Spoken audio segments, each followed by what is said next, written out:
وقال الله تعالى في القرآن المجيد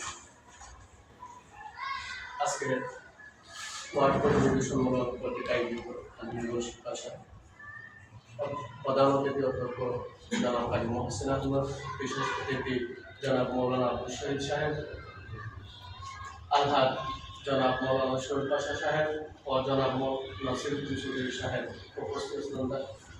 আরও সম্মানিত ব্যক্তিবর্গ, আমি আপনাদের সামনে যে কোরআনের আয়াত থেকে তেলাওয়াত করেছি এটার সাথে পুরো সূক্ষ্ম পরিসরে কিছু কথা বলে এবং আমার সংযুক্ত করবো। ইতিপূর্বে মৌলানা কাউসার সাহেব অনেক কিছু করেছে, আমি আর লম্বা করব। আল্লাহ পাক রব্বুল আলামিন আল্লাহ রাসূল সাল্লাল্লাহু আলাইহি ওয়াসাল্লামকে দুনিয়াতে পাঠিয়েছেন মানুষের মন গড়া আইনকে উৎখাত করে আল্লাহর আইন কায়েম করার জন্য। তাহলে আল্লাহর আইন কায়েম করার জন্য যদি আমরা মানুষের কাছে দাওয়াত দিই, মুশরিকরা তা অস্বীকার করবে, মুশরিকরা তা এখন এবং কাফেররাও দলে করে ছাড়তে হবে। তো আমাদের ইসলামী আন্দোলনের সংগঠন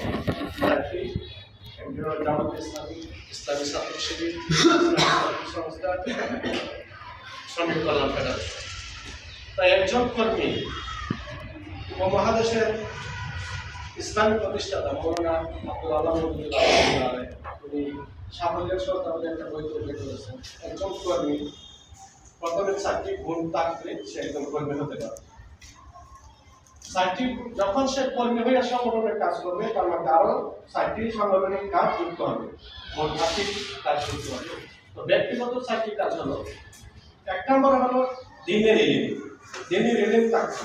আমি সংগঠনের একজন কর্মী হলাম, আমার ইলম থাকতে হবে, আমি কিভাবে আমি নামাজ পড়তে হবে, আপনাদেরকে নামাজের দাওয়াত দিতে হবে। 2 নম্বরে ইসলামের ইলমের উপর অবিচল বিশ্বাস রাখতে হবে। 3 নম্বরে আমল ও আখলাক, আমাদের চরিত্র, আমাদের আমল আরেকজনের দেখে যাতে ভালো চলে আসে, আমাদের ইসলামের কর্মী। 4 নম্বর হচ্ছে দেখাবতে দিনের যে জীবনের উদ্দেশ্য মনে করি।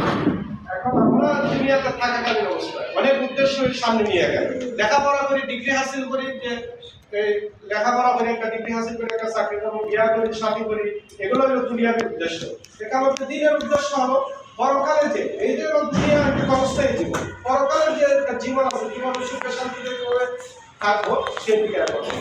আর 4টি হলো যেটা সাংগঠনিক 4টি কাজ হলো ভাতৃত্ব, ভালোবাসা, এক কর্মী আরেক কর্মী ভাইয়ের উপর মহব্বত এবং ভালোবাসা থাকে। 2 নম্বর হচ্ছে পরামর্শ মোতাবেক সিদ্ধান্ত নেওয়া। 3 নম্বর সাংগঠনিক শৃঙ্খলা বজায় রাখা এবং 4 নম্বর হচ্ছে সংশোধনের উদ্দেশ্যে নেক কাজ করা।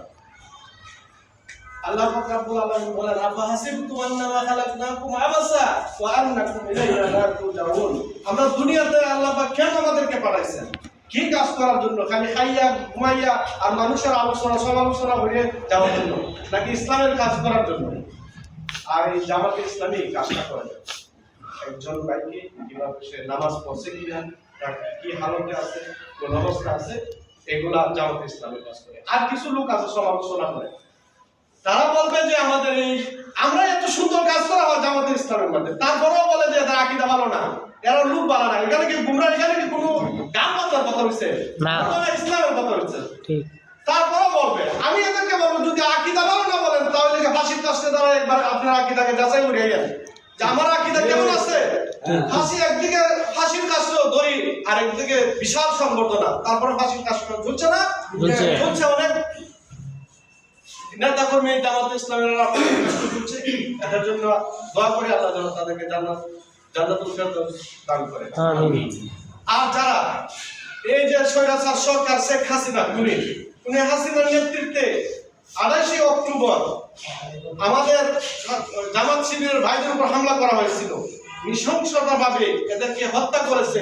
আমরা আজকের এই সম্মেলন থেকে এই আওয়ামী লীগের স্বৈরাচারদের শাস্তির দাবি জানাচ্ছি, এদেরকে শাস্তি দিতে হবে। তারপরে